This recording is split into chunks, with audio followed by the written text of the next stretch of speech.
We constantly operate on this underlying assumption that the ultimate goal of human existence is simply to be happy. We chase contentment. We assume that if we can just eliminate enough pain and friction from our days, we're finally going to arrive at this perfect state of peace. But what if that assumption is entirely wrong? In this, we're embarking on a deep psychological journey into the search for significance. We're going to explore exactly why the architecture of our minds actually rejects perpetual comfort and why, for a conscious being, happiness alone is rarely ever enough. The philosopher Arthur Schopenhauer nailed a truly haunting realization about the baseline of our existence. He said, "Whenever we reach a goal we have longed for, we discover how vain and empty it is." Think about the last time you achieved something you deeply, desperately desired. That initial rush is intoxicating, right? But it almost inevitably fades, leaving behind this strange, hollow echo. Schopenhauer points to a fundamental glitch in our pursuit of pleasure. The actual attainment of a goal very often extinguishes the exact drive that gave our days direction in the first place.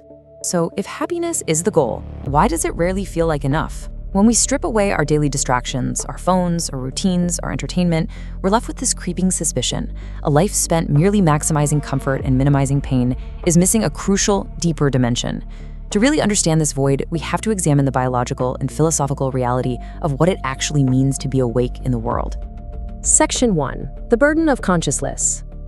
Our search has to begin with phenomenal consciousness. As philosophers like Thomas Nagel have pointed out, to be conscious means there is a highly subjective what it is like to be you. It's the heavy, solitary burden of your own subjective experience. You are locked within a very specific point of view, constantly organizing time, space, and causality.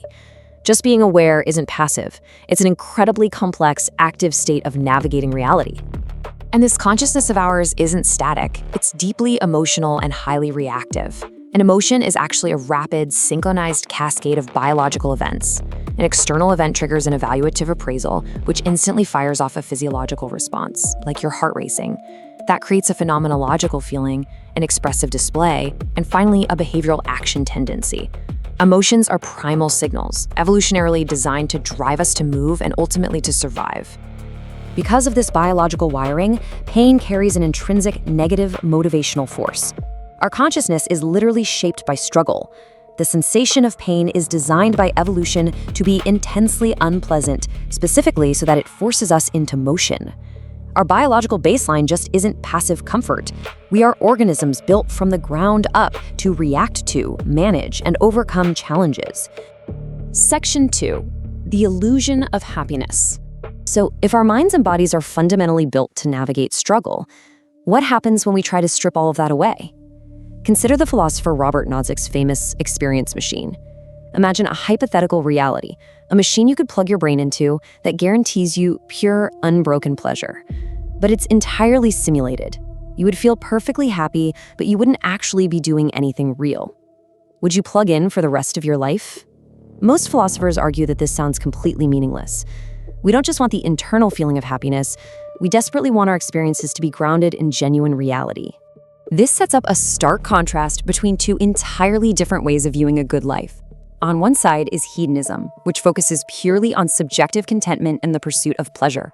On the other side is eudaimonism, an ancient concept focusing on a life of genuine value, flourishing, and deep connection. Merely feeling good inside your own head lacks the objective weight that humans inherently crave. We want our lives to actually matter outside of our own temporary sensations.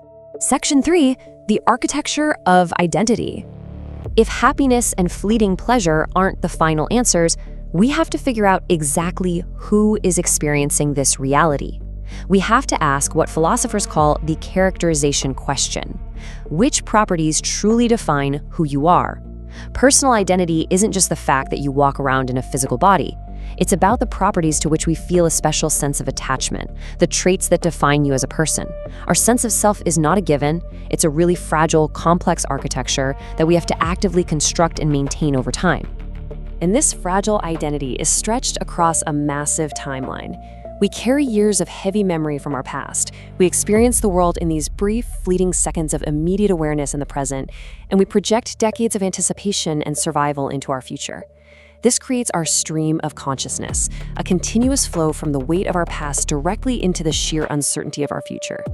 Because of this continuous flow, humans are at our very core storytelling creatures. This is the narrative self. We don't just exist sequentially from one moment to the next. We actively organize our lives into a continuous, cohesive story. Your identity is the narrative you tell yourself about why you are here. If that story lacks a compelling direction, we experience a profound identity crisis, regardless of how comfortable or pain-free our daily lives might be. Section 4. Discovering or creating meaning. But where does the destination of this life narrative actually come from? This brings us to the ultimate philosophical debate regarding the search for significance. Philosophers have long debated the true source of meaning. On one side, we have objective meaning, the idea that significance is a fundamental truth of the universe, just waiting out there to be discovered. On the other side is subjective meaning, the belief that the universe is inherently neutral, and meaning is a framework we build entirely from our own authentic cares, passions, and decisions. But here's the thing. Whether our significance is waiting out in the cosmos or only exists because we fiercely decide to care, the human need for it remains deeply embedded in our psychology. Regardless of whether meaning is found objectively or made subjectively, it almost always manifests in a classic triad: the good, such as beneficent relationships and morality; the true, driven by intellectual reflection and wisdom; and the beautiful, found in engrossing creativity and the arts. These three pillars act as anchors. They ground our fleeting, biological lives in concepts that feel permanent and transcendent. And meaning isn't an all-or-nothing switch that you either have or you don't. It's a gradient scale. We are constantly moving, step by step, trying to increase the significance of our actions. We are steadily working toward becoming one unified, fully realized version of ourselves through those pillars of the good, the true, and the beautiful. Section 5. Choosing your suffering. Here is where the raw motivational force of pain and our deep need for narrative self finally collide. Because just as we can build meaning, we can destroy it. The psychological literature calls this anti-meaning. Actions like gratuitous cruelty, profound destructiveness, or utter apathy don't just pause our search for meaning. They actively subtract significance from a life. They unravel our narrative structure, leaving behind an existential void that absolutely no amount of superficial happiness can ever fill. I want you to linger on this profound idea for a moment. A meaningful life is often one where meaningless or undesirable parts cause meaningful parts to come about through a redemptive pattern. Think about that. Our life story actually requires struggle to achieve a redemptive narrative arc. The painful, difficult, exhausting moments aren't just obstacles getting in the way of a good life. They are very often the exact catalyst required to forge deep, lasting significance. Since our consciousness is hardwired to process and react to struggle, trying to live a life totally devoid of pain is not only impossible, it strips our personal narrative of its profound weight.